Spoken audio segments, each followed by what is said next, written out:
بسم اللہ الرحمن الرحیم۔ سچ بولنے کا انعام۔ ایک چھوٹے سے گاؤں میں احمد نام کا ایک لڑکا رہتا تھا۔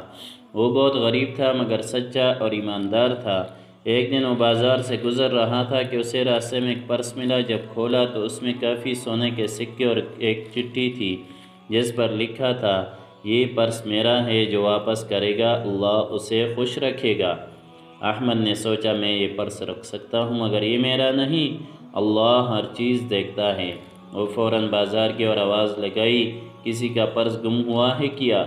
کچھ دیر بعد ایک بوڑھا شخص دوڑتا ہوا آیا، آنکھوں میں آنسو، اور بولا، بیٹا میرا ہی پرس ہے، اللہ تمہیں خوش رکھے۔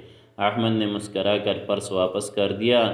بوڑھے نے کہا، بیٹا میں ایک تاجر ہوں، تمہاری سچائی دیکھ کر بہت خوش ہوا، میرے ساتھ شہر چلو، میں تمہیں کام دوں گا۔ احمد نے اس کے ساتھ جانا قبول کیا۔ اس کی ایمانداری اور سچائی کی وجہ سے وہ جلد ہی تاجر کا اعتماد یافتہ ساتھی بن گیا۔ کچھ سالوں بعد وہ خود ایک نیک اور کامیاب تاجر بن گیا اور ہمیشہ کہتا تھا، سچائی پر چلنے والا کبھی نقصان نہیں اٹھاتا، کیونکہ اللہ سچوں کا ساتھی ہے۔